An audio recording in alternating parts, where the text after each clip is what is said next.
drove your boss around today?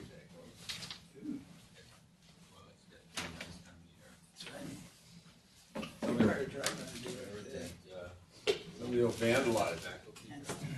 That's what he's always worried about. He's afraid to park it on the street. Where do you park it in the garage? No, it's on the street today, but generally he doesn't.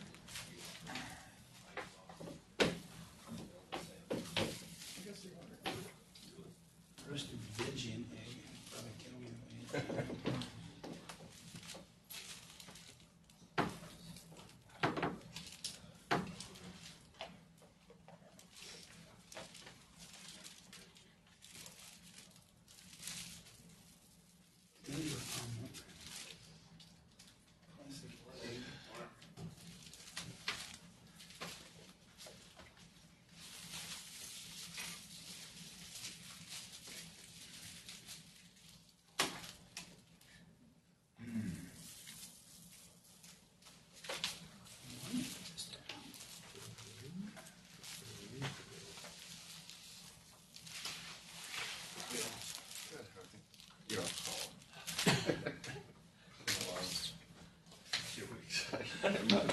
How many more sessions you got now? The last one is the 24th. So there's 3 more AM sessions. It's going to be here, the last one, the dinner? No, it's going to be at the faculty club on Oh, okay. campus, and get a free meal. Fun fact, can you come that evening? I plan on it. Good. Can you bring some wine like you did last year?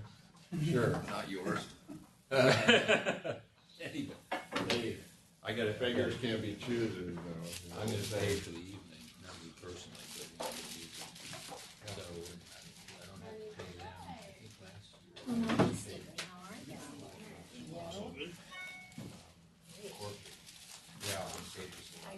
Yeah, you know what I can do? I've got a bottle of 12 fifths in it. Yeah. Yeah, do you think we can drink 12 fifths is the only thing? See, that's the only thing about opening that bigger one. Although I could, yeah. It's a big bottle about like this. What I do is I swear I'm not going to you because it makes your life more fun. Nice, beautiful edge bottle. So I fill it with my own. I'm probably about ready to be drunk because he's about 4 or 5 years old. Yeah, that's only 1 quart. Yeah. I'll go with that. Yeah, no, I have to. The only thing is actually try it before I bring it. That's the one thing about my own one. I always take the first sip, make sure it's okay. 95% of the time it is, but every once in a while you get a cork bottle. You ever heard that term? Cork? Yeah. So, anyhow, it does happen. I have to drink 12 fifths of cork wine. People aren't too Well, I got to go over there one of these days and meet with them like I did, and I'll tell them that we're going to bring our own wine, just big corkage. And Frank was nice enough. I think he brought the last year. No, I think you brought enough. I brought enough too, I think. This was actually mostly a graduation party.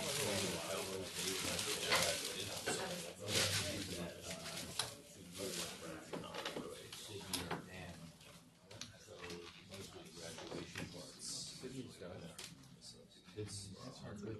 This is what she just got here. Yeah, 2 years. She's, I don't know where she's going. She's looking for jobs in California. Where's she from? Is she from? Yeah.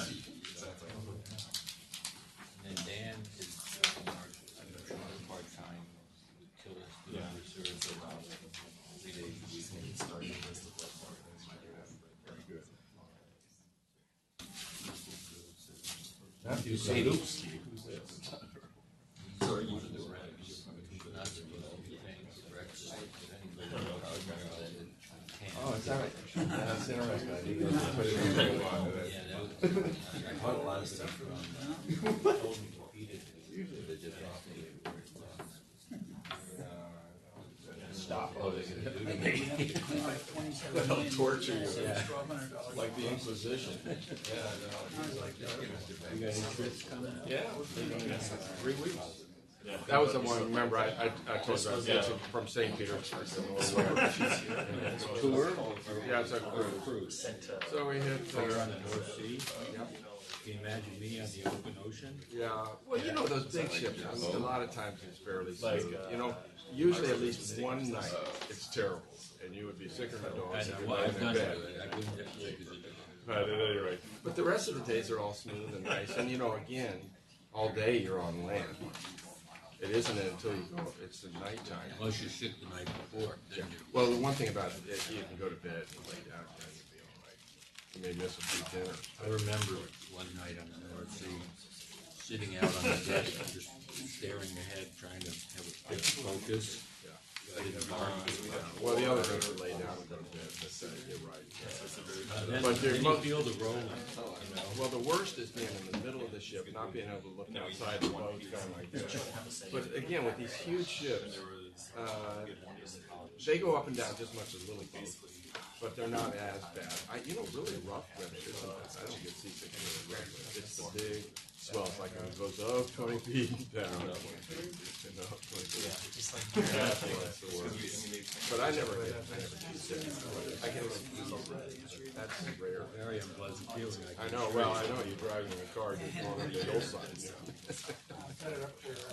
I always have to plan ahead. Am I gonna, Kevin says, let's take this trip, and I said, well, this bark through. Yeah, I remember the ranger saying, hey, you can't stop here, there's fire. I said, yeah, but my buddy is sick. He said, oh, he's in between the gills. You can stay. Thank God. Yeah.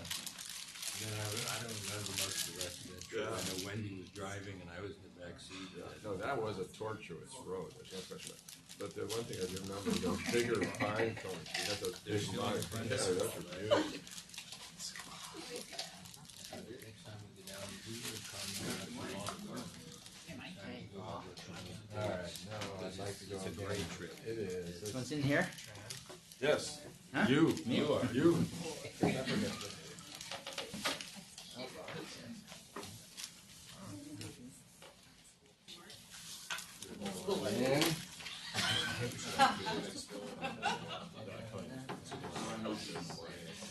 Did we get a message, Mary? and Dory took me.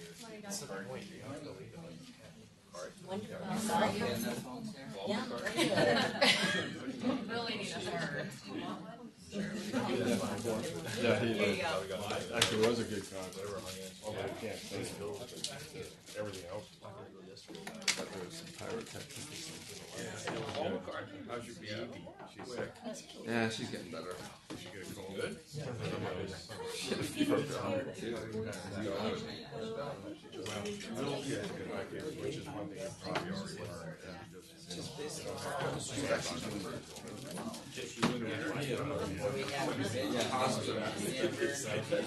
learned. I can't remember, knock on wood, the last time I had a fever. It probably a decade. Yeah, we should go.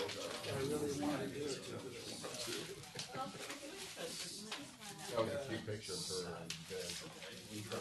How you doing? So anyway.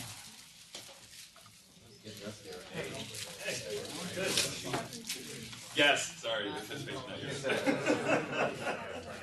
Yes, yes. What's going on? Yeah, I mean.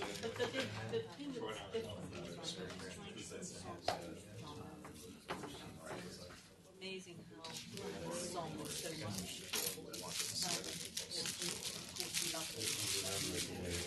Yeah, yeah. Love the music. Was it good? Good. Oh, that was a great concert. Although he can't sing. He can't sing. I can't sing very well. I'm beginning to sound like his voice. Sorry, you know. I don't have it. He's performed. You have to get some tickets again. You know, I got tickets for Dylan. You didn't get tickets for I don't think Dylan is speaking. It's just that he's old and I better sing with him. I got him. Contact him. Which I feel. Kind of a fun No, I hate it.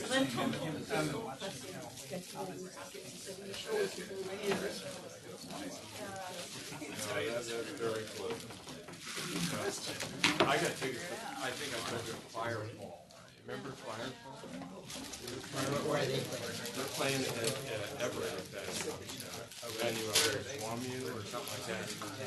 And no, I love their old songs. They're kind of like the cow sills. You remember the cow sills?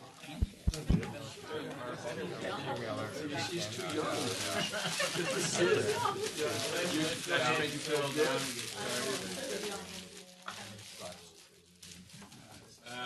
The word of the day is Chicago. I don't think that's the group, Chicago, probably the city. We've got a new colleague as a speaker today, someone I just met for the first time today, Markus from Dermatology, who's fairly new to the faculty here. He can introduce himself and let us know his credentials. So he's going to be basically doing the talk on dermatology for the allergist today on atopic dermatitis. So Markus, thanks for coming. Oh wait, can I make one more announcement for you? Sorry.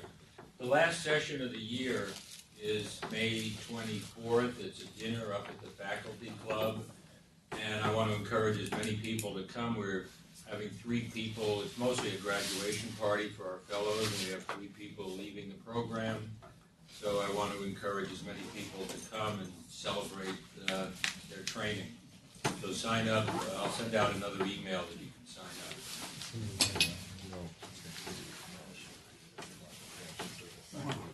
Oh, yeah.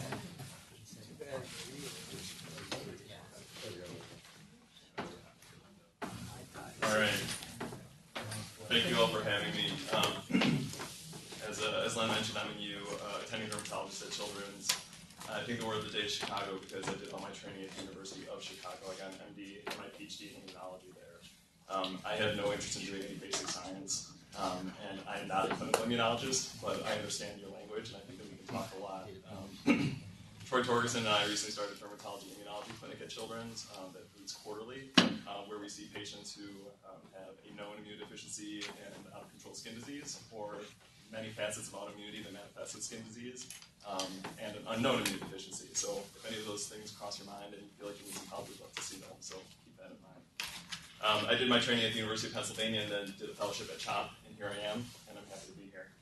So my talk is atopic dermatitis, a pediatric dermatologist perspective. And I say that because pediatric atopic derm is a little bit different than adult atopic derm, and that's what I see day in and day out. So you're going to get it from the front lines here. So I don't have any conflicts of interest. So the objectives of this talk is to review our current knowledge of the pathogenesis of atopic dermatitis, to formulate an appropriate treatment ladder from the dermatologist perspective, and I'd love to have this be as interactive as possible because I know that you guys treat and approach this and see it a bit differently than we do as dermatologists. And then to identify mimics of atopic dermatitis that you might see in clinic, and then finally go ahead and some back and forth and hopefully have some fun. All right. So I imagine that this is a presentation that's pretty familiar to all of you. An infant with atopic dermatitis, you can see that he has pretty significant facial involvement. It's pretty typical. And then I see the whole gamut of kids who are erythrodermic to sort of this fine diffuse scaling to more focal patches and a papular component, but just to set the stage for all of us. So what do we know about the molecular pathogenesis of atopic dermatitis? So from my perspective, the first thing is that the skin is porous, and we know that a majority of patients who have atopic dermatitis, but not all, carry a filaggrin mutation. And filaggrin is a protein that's required for appropriate epidermal maturation, and it helps to aggregate the keratin within the epidermis. The other components of filaggrin, what it does is its breakdown products make something called natural moisturization factor. So when you don't have appropriate filaggrin, there's just sort of a baseline, in addition to porousness, but lack of hydration of your skin. After that, we think that just some baseline scratch or trauma upregulates inflammatory cytokines. So the basic first responders, IL-1 and TNF. And then there's a number of chemokines that attract our T cells into the inflamed skin. So CCL27 is important for our cutaneous lymphoid antigen positive T cells that will home directly to the skin. And then CCL22 and TARC for the CD4 positive Th2 ones, which we know mediate the early stages of atopic dermatitis. So why do we have a Th2 skewing early on? So we know that Th1 cells undergo apoptosis, although we don't know why that happens in the context of this. It's very hand-wavy. And then there's, again, this underlying genetic predisposition to Th2 skewing. And that's in part, if you look at atopic skin, they have more mast cells, basophils, and eosinophils in affected areas, but also in clinically normal skin. Beyond that, keratinocytes that are inflamed secrete TSLP that causes Langerhans cells to upregulate OX40 ligand, and that skews things towards a Th2 phenotype as well. And then we have lots of the typical Th2 cytokines, including IL-4, IL-13, and IL-31. One other thing to know is that the IL-4 and IL-13 is sort of a double hit against flagrin. It down-regulates expression, in addition to many of these patients not having normal flagrin expression. Going beyond that, so we know that the Langerhans cells produce IL-4, skew to a Th2 phenotype, but when we switch to a chronic phase of atopic dermatitis, we know there's a phenotypic switch at the molecular level as well, so it's more of a Th1 phenotype. So we see lots of interferon gamma, IL-12, etc. Keratinocytes and antigen-presenting cells are thought to be the cells that mediate that switch, but in specifically it's the inflammatory dendritic epidermal cells, and those migrate into the epidermis and they secrete IL-12 and IL-18 that help promote that shift. So this is just a schematic. This is from a review article in the New England Journal of Medicine. And what you can see here, we have a pointer. Yeah. So in the early phases, we have the Langerhans cells. The other thing that seems to promote a Th2 phenotype is that often these Langerhans cells have IgE on their surface, so aeroallergens and potentially food allergens can also stimulate flares. And then we skew the naive T cell to a Th2 phenotype. We bring some monocytes into the equation. MCP1 is CCL2. And then with time, we have the inflammatory dendritic epidermal cells. And we switch from a Th2 phenotype to a Th1 based on the IL-12 and IL-18 that they're producing.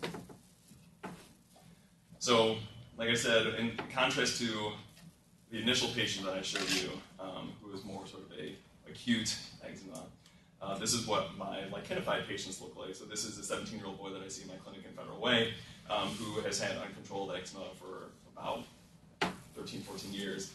Never really did much for it until he came to see me, and we're working on getting him better. But again, you can just see that the skin is much thicker, more rugous. In the anticubital fossa up here, it almost has a corrugated cardboard type picture.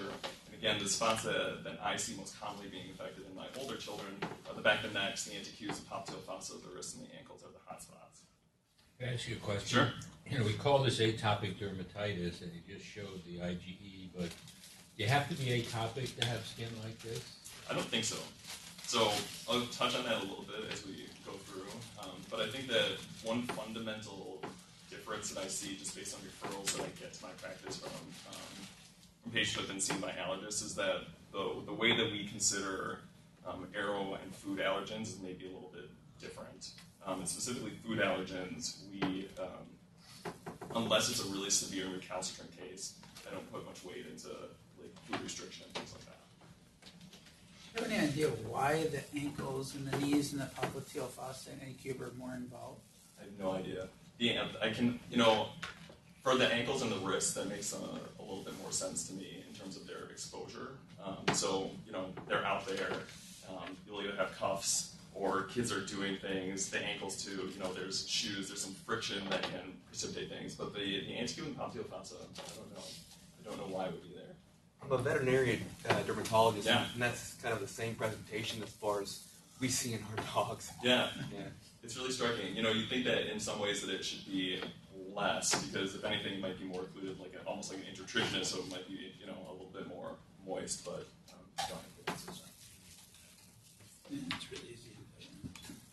So other cells that are important in pathogenesis of atopic dermatitis, so are CLA positive cells. They produce IL-31, and more recently that's become implicated in the itch sensation, and it's something that is being looked into as a therapeutic target for atopic dermatitis. And then keratinocytes, again, we think of keratinocytes as just sort of the barrier to the outside world that's broken, and it's one of the first places where we initiate the whole pathogenesis of atopic dermatitis. But they're actually very active components of the disease as well. So I mentioned earlier that TSLP is upregulated in response to inflammation that skews T cells to the Th2 microenvironment, but they also produce antimicrobial peptides. So it's no surprise then that if our keratinocytes are damaged and they're not able to produce antimicrobial peptides, that many of our kids get super infected. And again, getting back to the importance of IL-4 and IL-13 and the whole pathogenesis of atopic dermatitis, they also downregulate expression of these antimicrobial peptides. So another hit from IL-4 and IL-13. And then eosinophils, we know that they enhance inflammation. They're thought to be part of more of the chronic phase of atopic dermatitis. And their degranulation just sort of keeps the inflammatory process going long term. So this is a patient that I saw in fellowship who has, this is probably the worst superinfected atopic dermatitis that I've ever seen. When you press down the skin, just like little lakes of pus would come up in between all these eroded areas. And so we know, again, that infection makes eczema worse as well. Specifically, we think staph is a leading mediator of that.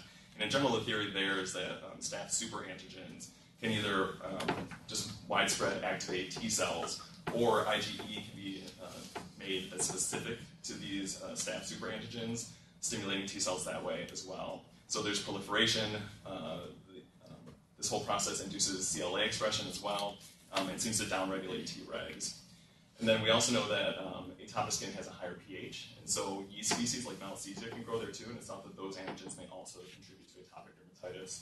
In the dermatology literature, there's a few cases, or case series of patients who had widespread sort of head and neck atopic derm, that when treated with oral antifungals was able to totally clear them out. So that's something that we keep in the back of our mind when we see someone who's more head and neck predominant. All right, so getting more to the clinical side then. So for me, atopic dermatitis is the itch that rashes. So pruritus is the hallmark of atopic dermatitis. To make the clinical diagnosis, I know that for study purposes, there's a whole laundry list of things, of checkboxes that you make. But for us, it's pruritus is number one. That has to be a component of the eruption.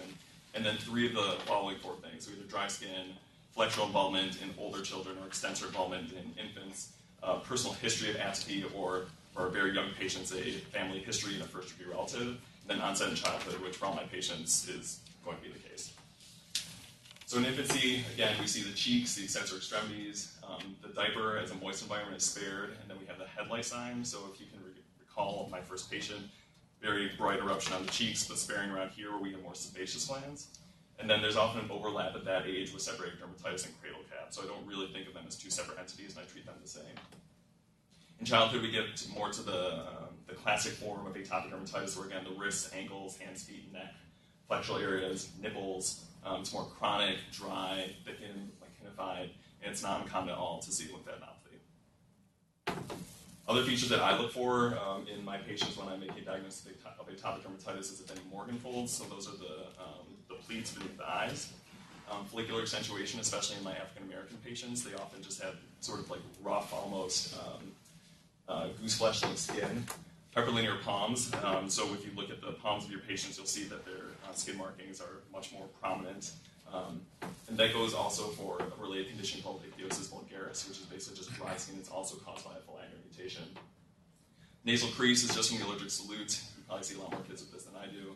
But from all the times that they're rubbing up their nose, they get the crease down the middle. And then millia I often see around the eyes, so the small keratinocyte inclusions around the eyes from rubbing. Long term, my teenage patients, I always pay a little bit more close attention to eye symptoms. If they have anything that's sort of like bloodshot eyes, gritty, changes in vision, then I will send them to the ophthalmologist to look for allergic keratoconjunctivitis, conjunctivitis, which is also known to occur. All right, so for me, the basis of treatment are twofold. The first one is shut down the inflammation, and the second one is take care of the skin in a gentle way so that our flares are fewer and further between. So for me, the agents I reach for first are topical steroids. I'll also just briefly say that I use topical calcineurin inhibitors like macrolimus and tacrolimus not infrequently. Strictly speaking, Elidel or macrolimus is FDA approved down to 2 years of age. And Protopic 0.03 is also down to 2 years of age, and I believe it's to 16 for the 0.1, the stronger strength. So it's just something to keep in mind.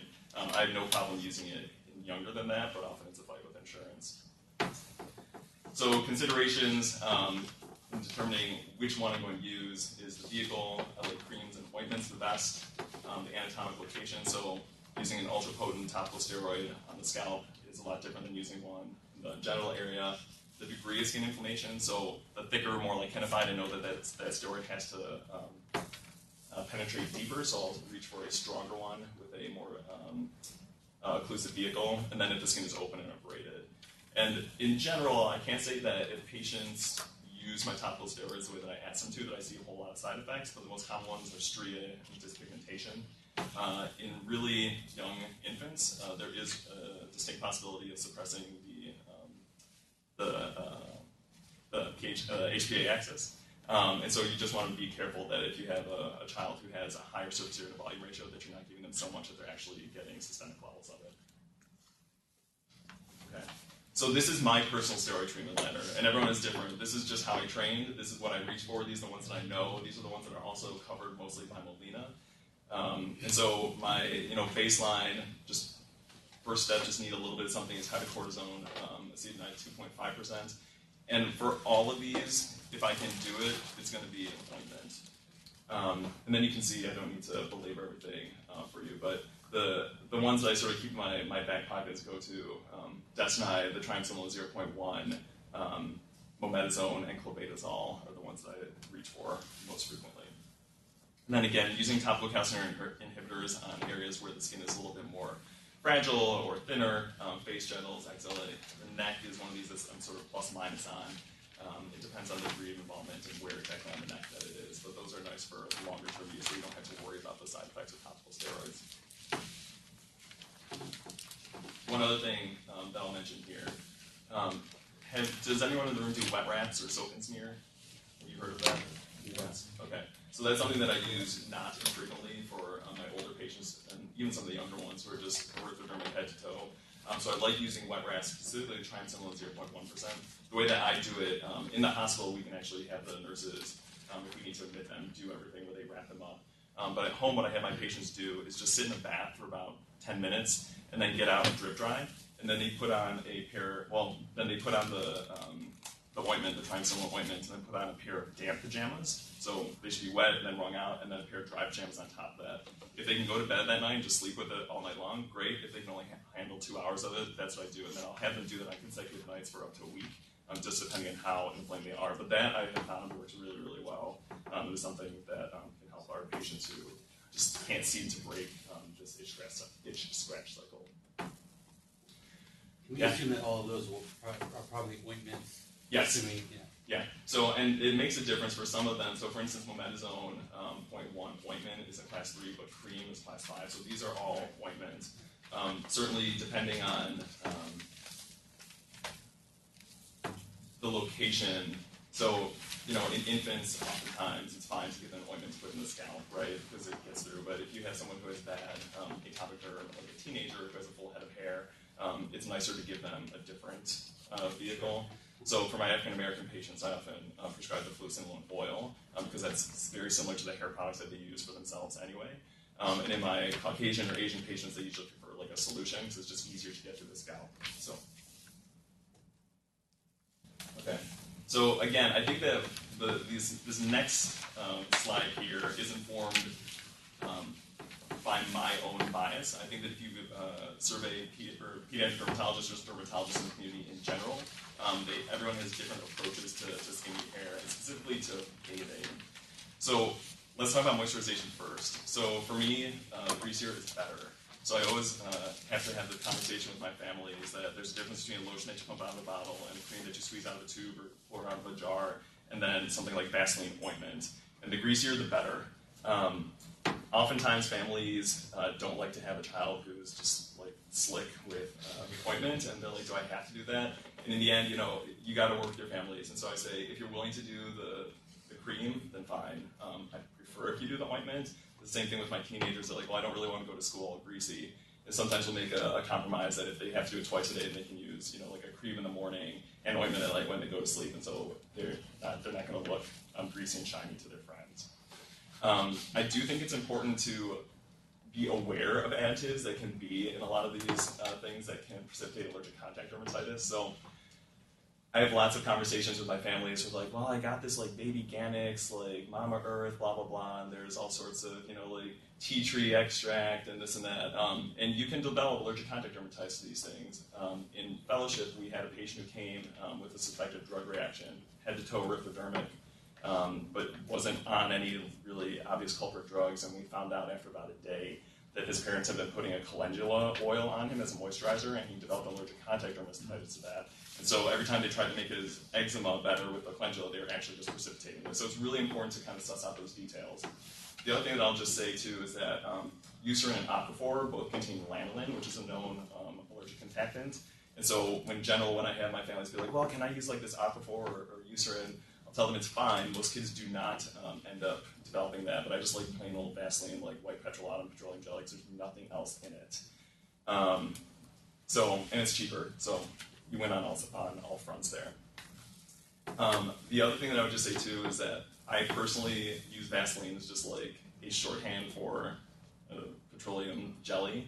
But if you say get Vaseline, a lot of families will get confused and they'll just go and get like Vaseline intensive care like a lotion. So it's never incorrect to be as explicit as possible, because a lot of times I think that families get overwhelmed with the amount of stuff that we throw at them at once, and to be very specific is helpful. So, and then I recommend at least 2 or more times per day for moisturization. Okay, so for bathing, so you will hear all sorts of opinions on this.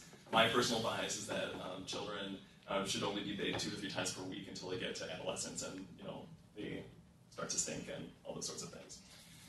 The reason for that, so my take on it is being in the bath is not inherently moisturizing. It is in fact inherently unmoisturizing because the proteins and the lipids that our skin makes to protect itself get rubbed off in the bath. So limiting that to just 2 or 3 times per week, lukewarm water, 5 to 10 minutes, no washcloths, no poofs, just using the hands, and then using a moisturizing soap is the way to go. In my older patients, or some of my colleagues are like, yeah, like bathing every day is fine.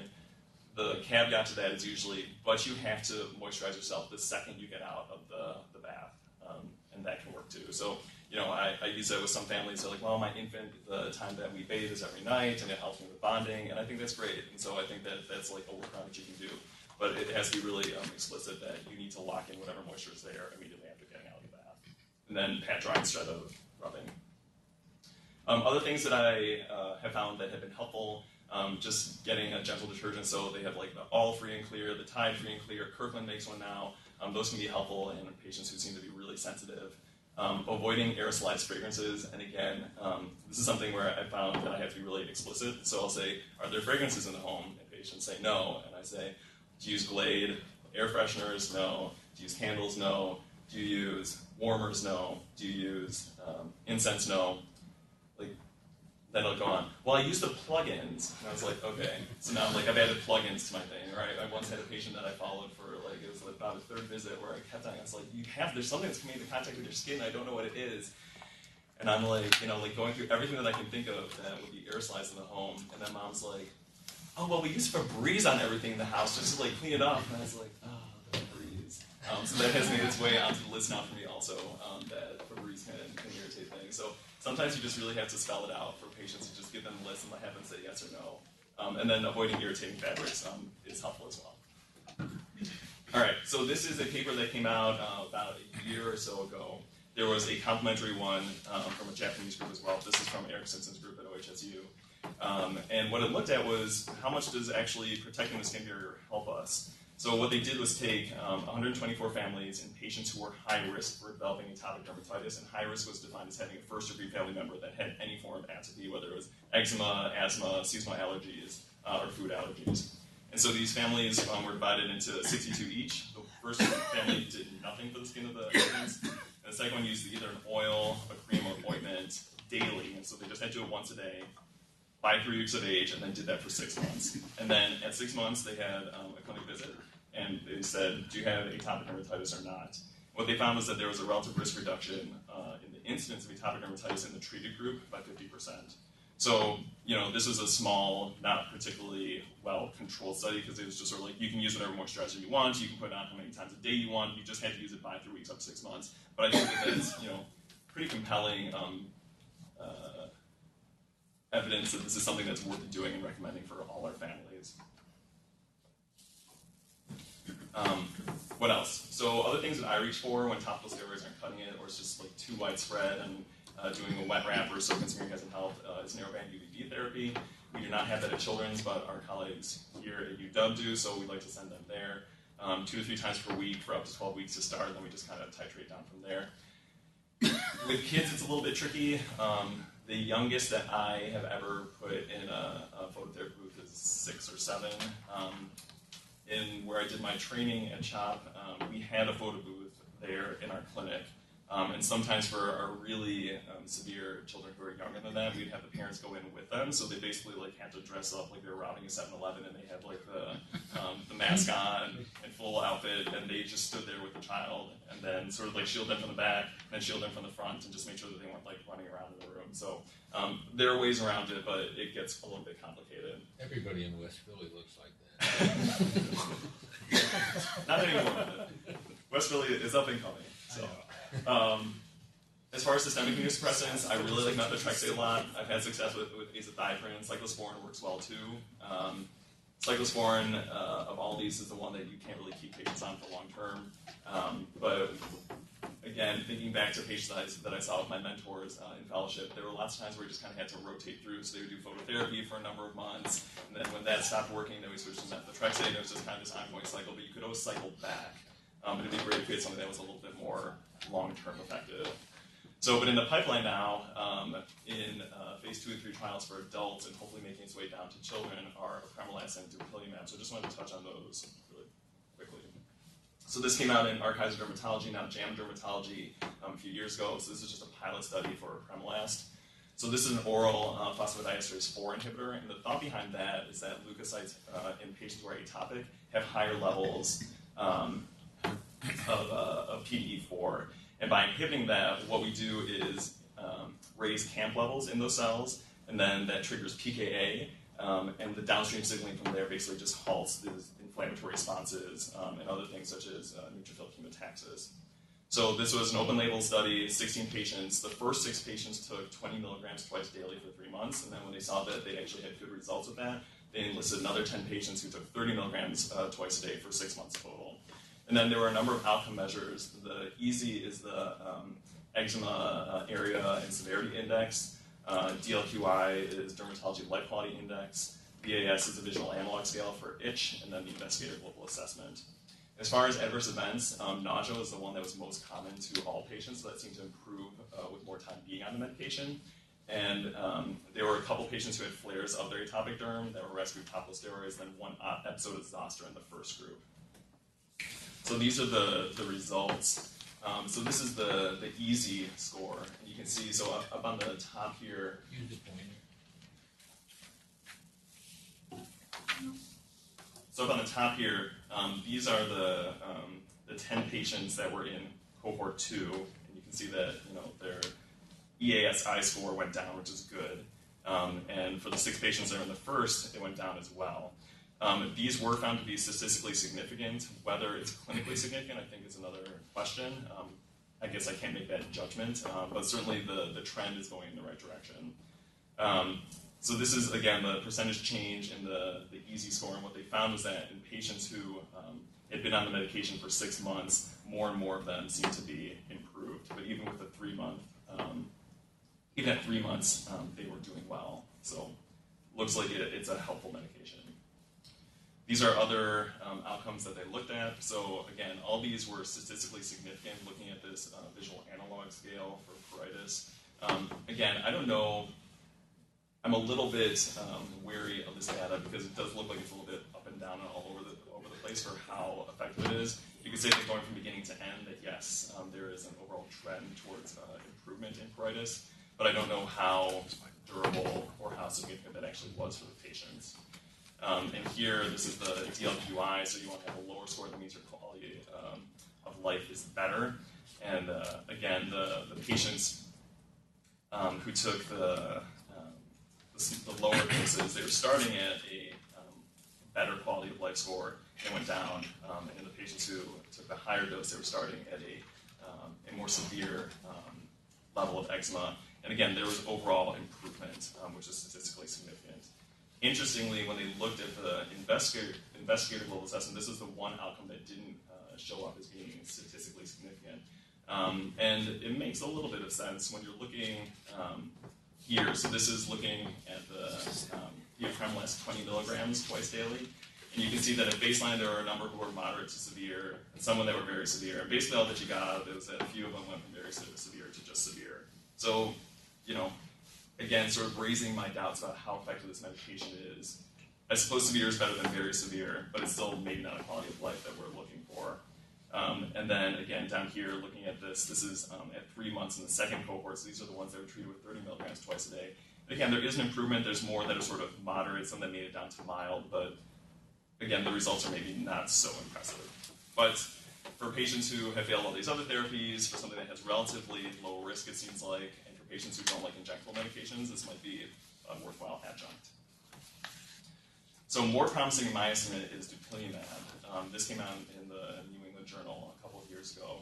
And so they looked at this IL-4 and IL-13 inhibitor. And again, I think intuitively it makes sense after everything that we talked about with the pathogenesis. So we know that IL-4 and IL-13 are skewing towards Th2 phenotype, that they're downregulating flagellin, that they're downregulating antimicrobial peptides. So it seems like this would be a great target for atopic dermatitis. This paper, should you go back and find it, is a little bit complicated because there were a number of studies that were done in Europe and a number of studies that were done here, and they kind of mishmashed all of these different protocols into one final report. And I'm just going to hit the highlights of it because it gets way too confusing for me to explain. And if it's hard for me to explain, it's going to be more difficult for you to understand. But basically the different protocols were either weekly 150 or 300 milligram sub-Q injections for 4 weeks, or 300 milligram sub-Q injection for 12 weeks, or 300 milligram sub-Q injection plus topical steroids for 4 weeks.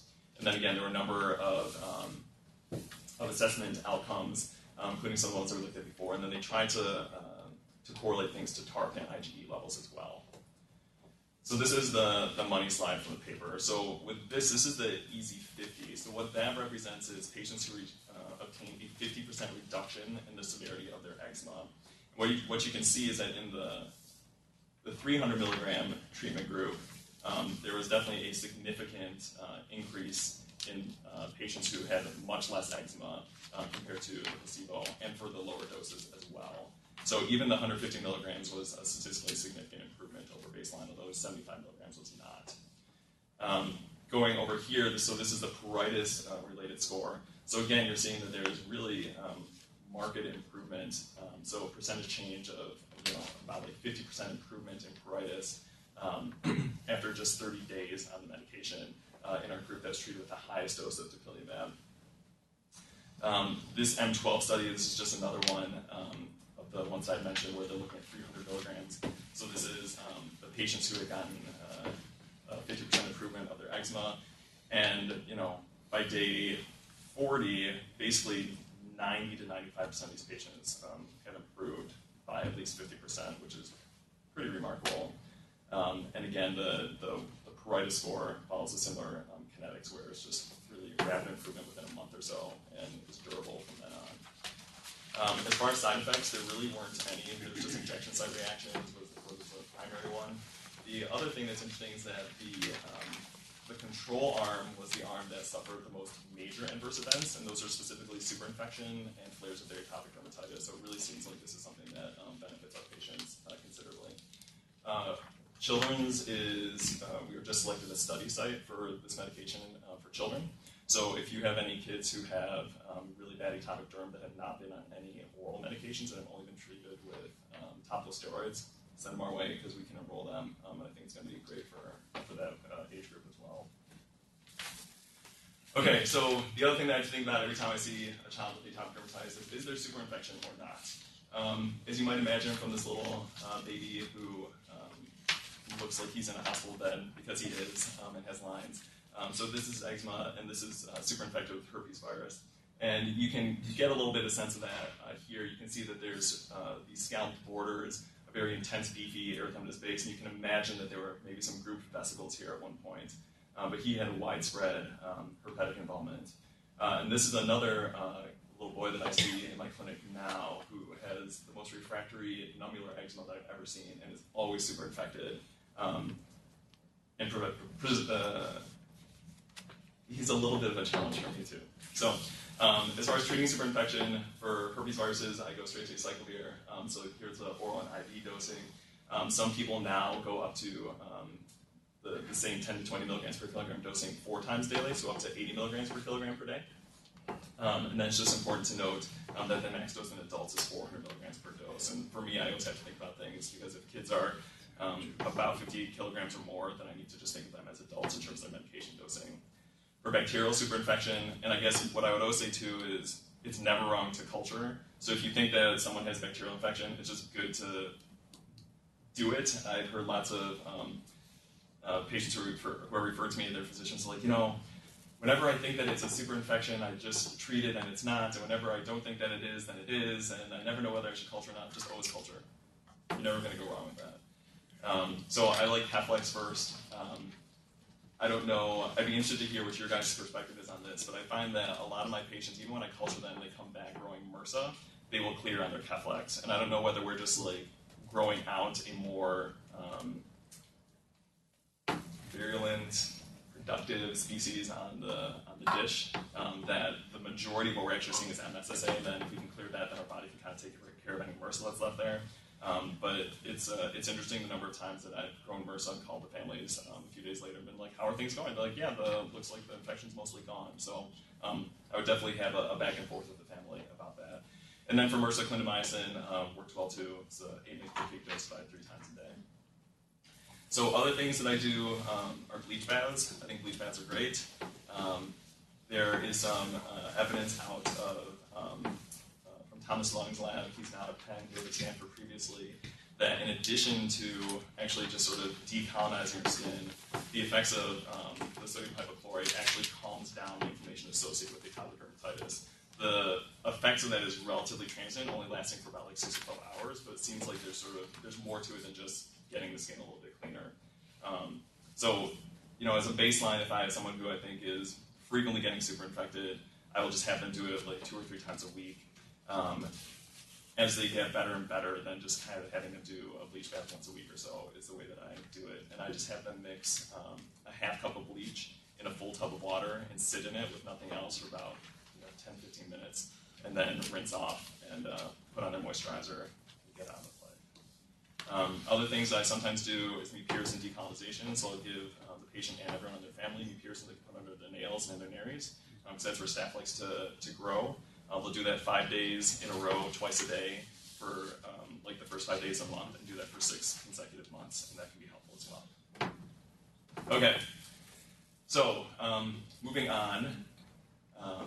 So this is something that presents to my clinic not infrequently either, is a rash that kind of looks like eczema, but the distribution is kind of weird for eczema. So you can see here, this is an infant boy, maybe he's a little over a year, that has some involvement of sort of the extensor surfaces of the skin, but then he has this on the back of his scalp as well. Here's another picture. Does anybody know what this is? Ringworm? Not ringworm. I'll give you the giveaway slide. So this is allergic contact dermatitis to car seats. Oh. And I think it's really important when we see our patients to remember where the classic areas of atopic dermatitis are. Because there's lots of times where we see something where we're like, yes, this looks exactly like eczema, but sort of when you take a step back and look at the patient or the family history as a whole, it doesn't all totally hang together. So, we don't talk about, yes, kids get cradle cap, we don't talk about like focal patches of eczema on the back of the scalp. Or having it just be so localized to like the outside surfaces. And it's a little bit more than just kind of like the extensor surfaces. So this is allergic contact dermatitis to car seats. Despite extensive testing by some of the brightest minds in our field, we still have no idea what the actual contact allergen is. But we know that if you put just like a cloth cover over this, then things will get better. And it's usually worse in the summertime too, because when it gets hot, all those chemicals in there are more volatile, and then kids will break out with this. So this slide sort of brings to me other considerations that I think about when I see a child with atopic dermatitis. So this one on the upper left here, I see this not infrequently where patients will come, and they might have like a little bit of mild eczema, but they just have these recalcitrant, just really thick and itchy plaques or patches that are kind of on the inferior buttocks or the superior posterior thigh there. And this is toilet seat dermatitis. So we live in an age now where people are hypervigilant about cleaning everything, and parents will reach for the Clorox wipes that you can buy like the huge tub of at Costco, and they wipe down every surface after anybody goes to the bathroom, but they don't rinse it off. So their child who has maybe a slight predisposition towards eczema, or even a child who doesn't, sits on that, and they're on the toilet, and then all the chemicals that are in that Lysol wipe are just sitting on their skin for the rest of the day.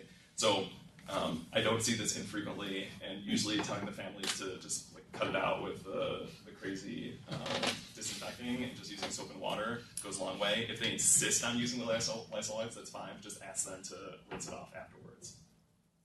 This over here, again, another form of allergic contact dermatitis. This is to nickel. So when you see it under the belly button or in the ears, that can be from the snaps on jeans or belt buckle or costume jewelry. There are websites that you can direct your families to. That if I just had one the other day, a little girl who loved wearing her earrings, and I was like, "Is there any place that has like nickel-free stuff?"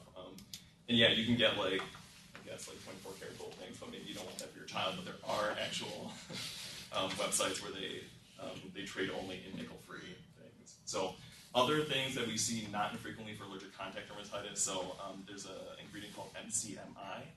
Which is a preservative that's in lots of sort of like baby wipes and other cosmetic products that lots of people are getting contact sensitized to.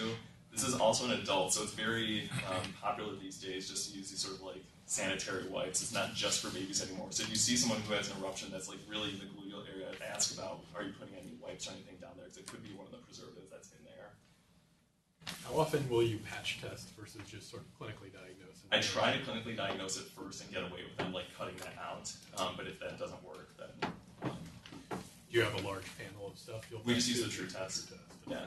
So the other thing that I had seen not frequently, so the thing that was really cool a few years ago was knowing about like allergic contact to nickel from cell phones. So you'd see kids who would come with it on their face.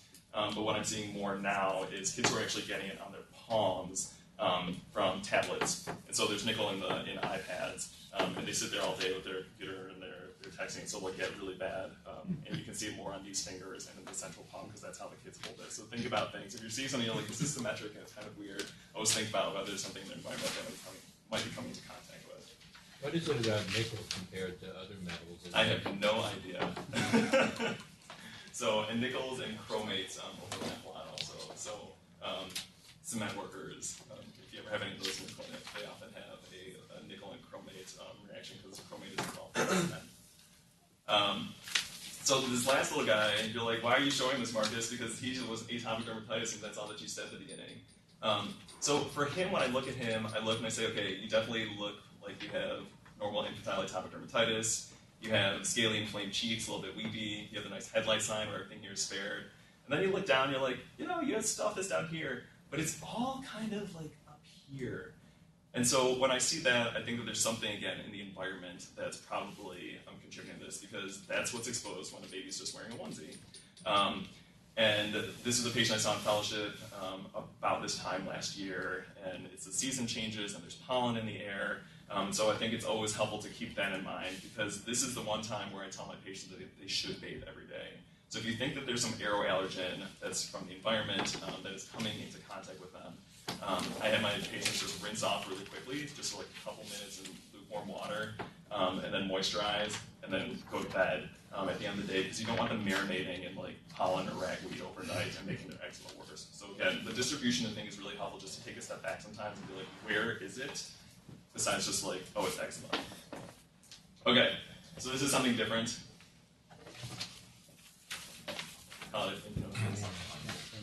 Yes, so this is ringworm.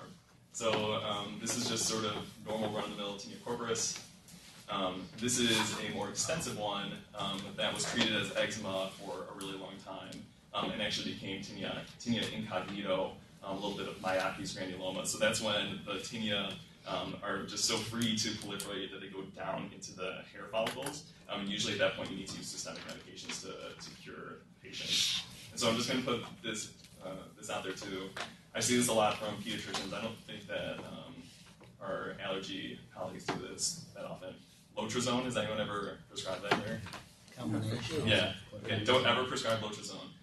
Because it's betamethasone, which is like an ultra potent, or like a class 2 steroid, with clotrimazole, which is like kind of an okay antifungal. So basically, if there's a fungus there, it's not going to do anything to it, and you're just going to let the fungus spread and spread and spread. For a very long time, I'm still not a world's expert on it, but the more I see, the more I feel like I have a better clinical sense of whether it's truly tinea versus eczema. And even with doing a KOH scraping, it's not always 100% accurate. But if I'm ever in doubt, I always just do an antifungal treatment course first. Just have them do it twice a day for 4 weeks. At worst, you're just moisturizing their eczema, and at best, you're curing their fungal infection, as opposed to the opposite, where if you give them a steroid and it's a fungus, you're making their fungus horrible. Yes? Does bleach baths work for fungal dermatitis? That's a good question. I don't know the answer to that. I feel like it should, but I don't know.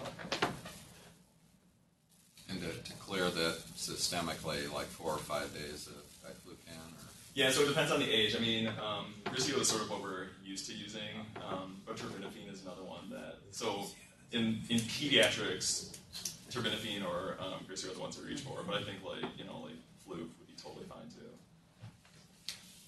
So again, things that should make you think more fungal infection is an annular figure lesion. Usually there's some central clearing. If it's burning, itchy, and those things go with eczema as well.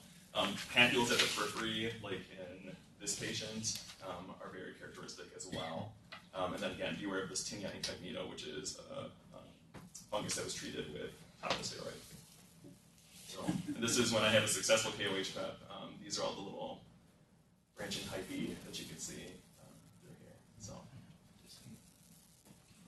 okay. So this is another mimic that I see. This is much more common in adults, so you may see that. But I see it in kids too. This is a 13-year-old patient that I had during fellowship. So you can see it, it looks like eczema, but it's all over his bottom. And then he has a little bit more sort of well-circumscribed angular patches. The image there on the left of his right hip, and then he has that involvement of his forearm as well. This is actually mycosis fungoides, or cutaneous T-cell lymphoma.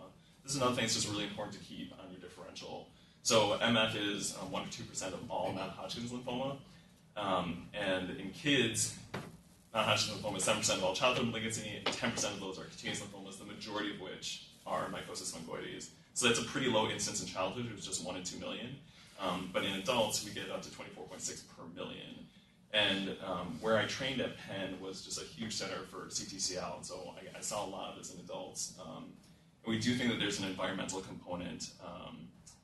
There is a town in New Jersey called Toms River, which is just downstream from a bunch of industrial plants, that has this like bizarrely high level of CTCL in the community there. So the FDA actually went out to investigate it, and they couldn't find any causal link, but like there's something going on with environmental trigger there. So other things to, just another presentation. This is another patient I had during my fellowship. He was treated as psoriasis from the time he was about like 12 years old. He came to see me when he was 17. They're like, yeah, this is just psoriasis, just psoriasis. He was never biopsied. So he was treated, and you can use topical steroids as like a first-line treatment for mycosis fungoides, and it works great. But it always came back, and it was always relatively in the same place. You can kind of see where he had his older spots that are a little bit flaring again. So when in doubt, I think it's just always good to biopsy. And so the question is, well, when should I suspect it? The most important thing is the location. So mycosis fungoides prefers double-covered areas. So in women, it's going to be sort of like the breast under the bra, and then everyone's sort of under the undergarments, the underwear. So if you see involvement of the buttocks, right, that's weird for atopic dermatitis, so that should at least cross your mind.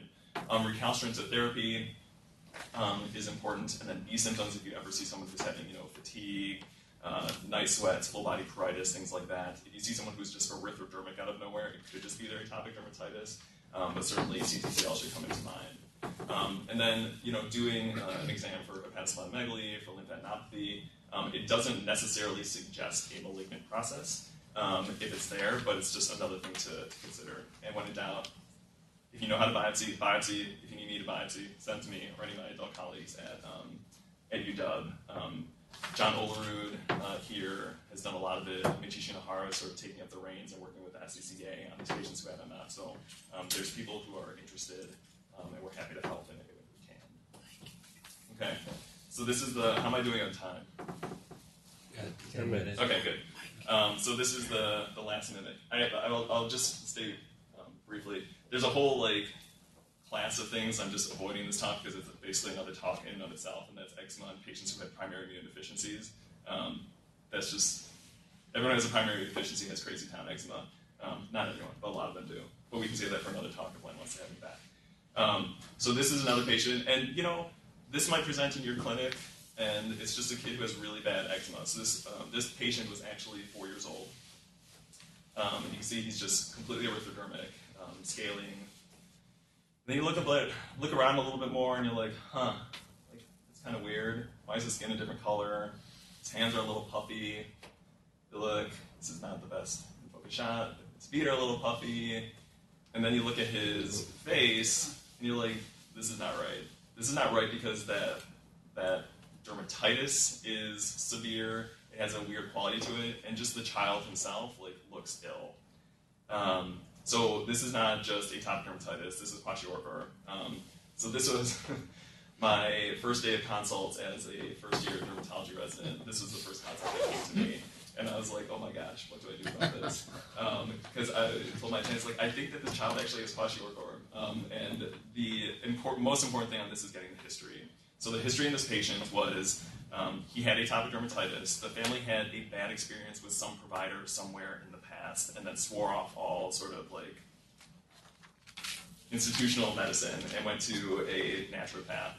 The naturopath said, oh, the reason his eczema is so bad is because he's eating strawberries, and so one full fruit group was cut out. Slowly everything got cut out until the point where this child was basically just eating rice and orange juice, I think.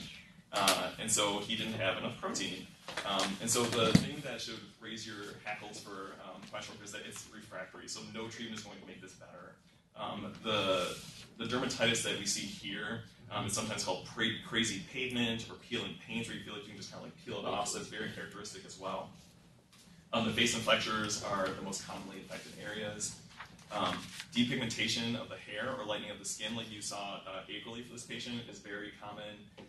The hair can also just be cracked, and I'll show you a picture of the flag sign coming up. The nails are thin, so basically there's just no protein to make any keratin, and all of our external surface kind of suffers from that. And then, since there is sufficient calorie intake but not enough protein, these patients get edematous, they'll have a pot belly. It's really important to keep that in mind too, because we think of oh, it's kwashiorkor, it's a nutritional deficiency, these patients should be falling off their growth curve. They will stay on their growth curve because they're so edematous, so it's often hidden. And then they're just sick, they're really irritable, they're apathetic, and they're failing to thrive. So this is the flag sign of kwashiorkor. You can see here, so this is a patient who normally has nice brown hair, and down here, there's just nothing to help make pigment anymore because there's no protein, and so it just gets lighter, so there's this band here, like a flag. And again, I think it's really important for us to recognize this is not limited to the developing world. So the patients that we see most commonly, in my experience now, are children of parents who mean well, who think that their child maybe has some milk protein intolerance, and so they switch to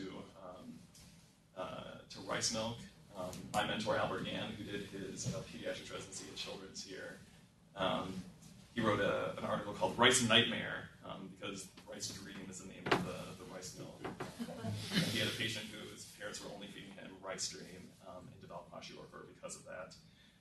So it's just sort of nutritional, sort of willy-nilly restrictions. And then in our kids who have autism, a lot of times they only will eat certain things. So if you have a child who's only going to eat French fries and mac and cheese or potato chips, it's really hard to get them the nutrients that they need. So it's really important to talk about those things with your families. So again, it's relative protein malnutrition, so getting good diet history is important. In the US, it's usually in kids who are under 1 year old, again, because of well-meaning parents. So protein-free milks, fat diets, financial stress, this is also important. So, it's less, I've seen it less here in Seattle, just because where the Children's Hospital is located. But it's in Chicago and in Philadelphia, where I did my training, this is a huge deal. I mean, if families can't even get to the doctor's appointment because they don't have money for bus fare, they're just going to buy whatever's cheapest, and it might not be what's actually nutritionally appropriate for their children. Diluting formula is a way to kind of get by or make things extend if they're on WIC. Those are things that are common too. And then sometimes it's just the child itself. They have poor feeding for whatever reason, or they might have a truly organic, like malabsorption condition or milk protein allergy. So all these things to think about. The most important thing is if you have a patient with kwashiorkor that needs to be admitted. This little guy here, he had he had a calcium of like 3, and his lights were just like all over the place. And so we admitted him to the PICU. And counterintuitively, you actually have to give him carbohydrates first, and then slowly bring back up protein. And if you give them protein right away, then they can get, oh gosh, I'm a dermatologist, so I forget the... Renal failure. No, it's not renal failure. It's basically where they're like FOS and uric acid go all out of whack. Refeeding syndrome. Yes, refeeding syndrome, thank you. What is it? Refeeding syndrome. What is that? What do they get? So basically, their electrolytes get completely out of whack because their body is trying to manipulate everything all at once. So I think that it's low FOS is one of the things, but basically it's just electrolyte imbalances that can lead to that. So, okay, so I hope I met the objectives for this, that you got something about updates on the pathophys, got some insights into new treatments and mimics, and hope you enjoyed it, and I'll take any questions. Can you, there's one abbreviation I don't understand under atopic dermatitis. Yes. LAD. Lymphadenopathy. Oh, lymphadenopathy. Yeah. Okay, that makes sense. Our dermatologists in my clinic are big into CeraVe as a moisturizer of choice, and you didn't say anything about that. Yeah, so I think CeraVe is great too. I like it a lot. I don't know how much, right? So it's very trendy these days. It doesn't have lanolin in it, right? What's that? It doesn't have lanolin Not in that it. I'm aware of. So the whole thing is that like there's ceramides in it, and that's supposed to replace the endogenous ceramides that are lacking. I don't know whether it's actually any better than anything else, but I like it. I think it's fine. It's also more expensive, so I try to stay as cheap and as bias-free as possible. But certainly when parents are like, "What brands do you like?" The first ones that I say are Aveeno and CeraVe, so or Dove. Yes. Can you say a word about barrier creams for skin? What do you mean? I think Curadex is the product that I remember from the old days. Something to put on so that when you're handling something that you're sensitive to, it doesn't actually set your skin. Yeah, so those can be helpful too, as long as they stay on and they don't get wiped off. So there's a medication or a cream now called Tetrix that's, and I don't know what the ingredients are, but it's heavy duty, basically like coating for your hand. So I think those can be helpful too, but a lot of times, so for instance, we see hand dermatitis in surgeons a lot, right? Because they're allergic to, it used to be latex, and now some are developing nitrile allergies. So it's better just to kind of like try and remove that exposure altogether. It can be difficult, for instance, like a hairdresser can get allergic to paraphenyldiamine, which is a component of black hair dye. And sometimes you need to kind of just change professions, but if you can get away with it, it's worth trying those. Yeah. Yes? Are there any biomarkers of response to therapy, like for the anti-IL-4, anti-IL-15, like peripheral blood eosinophilia? Yeah, so they looked in these studies, they looked at TARC and IgE levels, and they found that decreased levels of TARC were correlated with clinical improvement as well. So that looks like one that we might be able to monitor long term. And have they looked at the anti-IL-5, mepolizumab, and the severe atopic derm, with the high peripheral blood eosinophilia? No, so they have looked at olamizumab, so the anti-IgE, and that is not helpful for atopic dermatitis. Like maybe some mild improvement, even though it works like wonders for asthma. There are no studies that I know of for anti-IL-5. So what do you tell parents, those parents who want something very natural to put on their kid's skin? They don't want to put petroleum jelly on it because the petroleum are product. So they'll usually use coconut oil. Yeah. What's your thoughts on Coconut oil I'm fine with. So the one oil that you should not recommend is olive oil, because malassezia grow really well in olive oil, and so that could make that component worse. The ones that seem to be the safest, the coconut oil should be fine, safflower oil, think those are okay. Avocado oil, they have that. Yeah, I know. I was like, avocado oil is expensive, people. Like, why are you putting that on your children, right? The problem We should be also cooking with it. With coconut oil is if it's a cold pressed oil, I mean, theoretically it could have some protein. Right. So I've had some kids who've got atopic derm. For whatever it's worth, I try to minimize food skin testing. Yeah. But if we do, some of these kids have been sensitized to coconut. Yeah. By that So route. that is something that I hedge with my family. Is I'm like, look, the reason why I like petrolatum is because it's inert, and your kid is not going to get sensitized to it. I was like, coconut oil, lots of people use it, most people do fine with it, but we do know that the reason that that people get sensitized or get sort of like skin allergies to things is because you put it on open skin. So you could do that to your child with coconut oil, and I'm just like, if that's the risk you're willing to take, then awesome. But I would feel a lot better about just using Vaseline. And lastly, what's in calendula anyway? Oh, it's just it's a plant extract. Oh, that's all it is. Yeah. Yellow flower. Orange. Yeah. It's orange. So do you do? Yes. Wait, hang. We got a question. Are you aware of anybody using Janus kinase inhibitors for atopic derm? Not yet. So we're very excited about Janus kinase inhibitors, but for alopecia areata and vitiligo, less so for atopic dermatitis. But that's something that I think that's being looked at. That's one also. of the treatments that right now is kind of the mainstay for canine atopic dermatitis. Oh, cool. You mentioned IL-31, Yeah. and that's kind of an inducer of pruritus. Yeah. And so by blocking it, in fact, we actually have a monoclonal antibody that's also being introduced into the market. Cool. Yes. Do you give corticosteroid bursts? And you didn't talk about that at all. So I don't like using oral steroids unless I know that I am transitioning them to something else. If, in my experience, just giving them sort of like a Medrol dose pack or something like that, they get great really quickly, and then as soon as they come off it, it flares and it's worse. That being said, so for instance, when I'm putting a patient into phototherapy, I don't want them to be totally like red and inflamed. So giving them like a short course of steroids to kind of like calm them down and to get them through their first like week of phototherapy, I'd be fine doing. Or if I'm transitioning them to methotrexate or something, I need something just to calm them down really quickly. As the methotrexate builds up, I'd be fine doing that. But I'd never do it just like alone without sort of like a backup plan. A question here from Chuck Jackson, who's an outside Yeah. listener.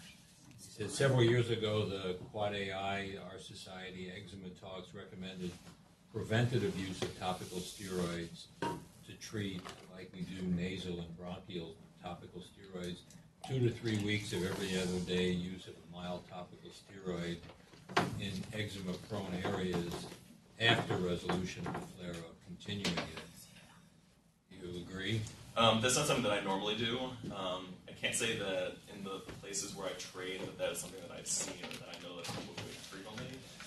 I don't think that it's necessarily wrong, but in general what I hope to do is just calm it down, and I tell my families, when I use it twice a day for 2 weeks if you need it to really calm it down, and then use the barrier protection as the bridge from there. So. Well, thanks very much. Yeah, you're welcome.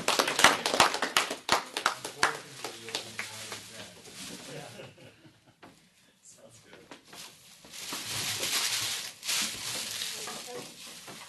Trips plan coming up? Yeah, that's good too. We can start to think about what next year. Okay. Thanks. Oh, okay. Oh, nice. Nice. Yeah, I've never been there. Oh, okay. What kind of a group were you with? Yeah, some great. Is that in? Unless they weren't very good. Merriman? Laura and Jim Merriman? No. I think they were in January. Dick Tompkins and, you remember Dick Tompkins? Yeah. Down in, I thought they were in Stanford, or they, No, they're in Lucy Tompkins? No, Lucy Tompkins was his ex-wife. Oh. She was my microbiology teacher. Oh, okay. That's when, because she was in this department. Yalco? Yeah.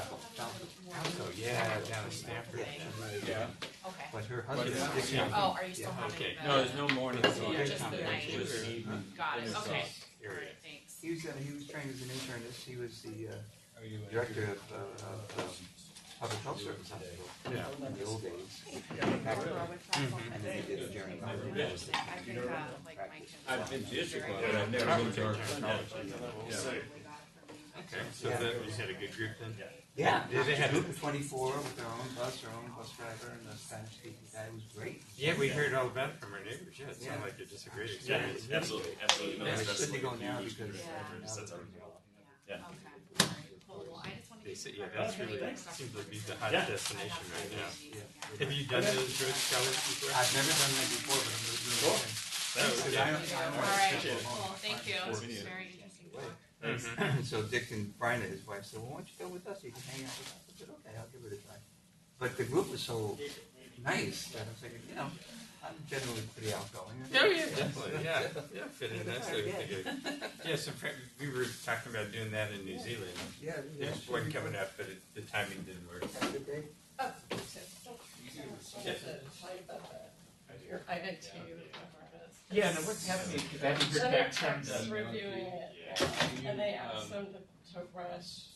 Forwarded. Yeah, because I gave it to him a couple weeks ago. Yeah, so I just wanted to update you. I saw an email. Because I was going to send Isabella an email, but this is the It's Pathogenesis, and they did, in the email, they did say, Dr. Henderson wants to start this right away. Can you put a rush on the review? So that's what's going on. It's typical for ITs. Yeah, that's what I was afraid of.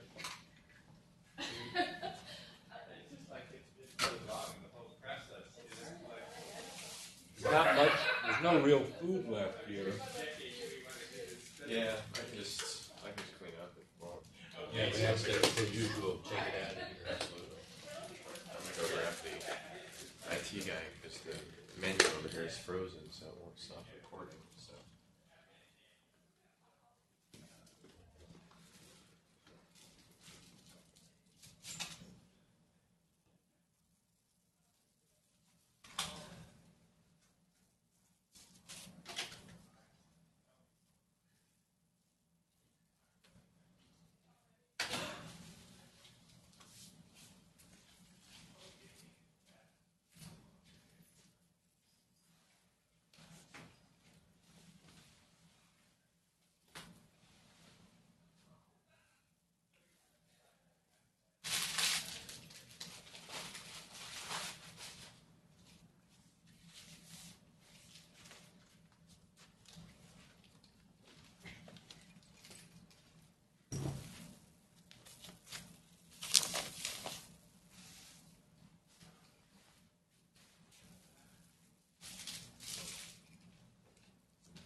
Okay. Good to see you.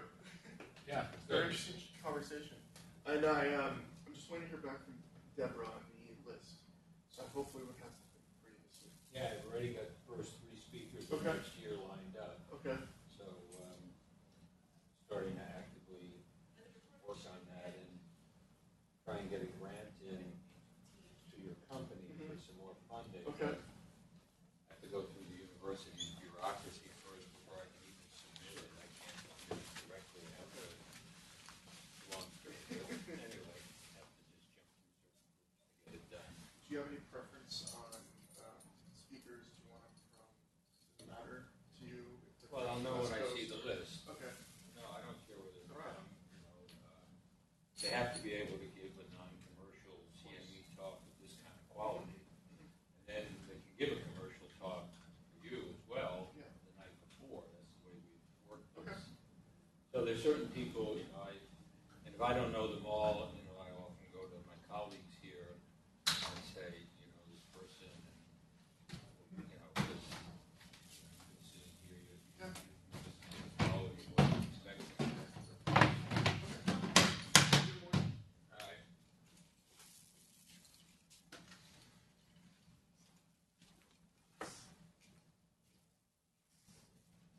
Hi, how are you doing? Recently, we've had a good run of, we don't have to yell at you. No news is good news. Exactly. Do you still get in the building in time to help us if we have a glitch, or?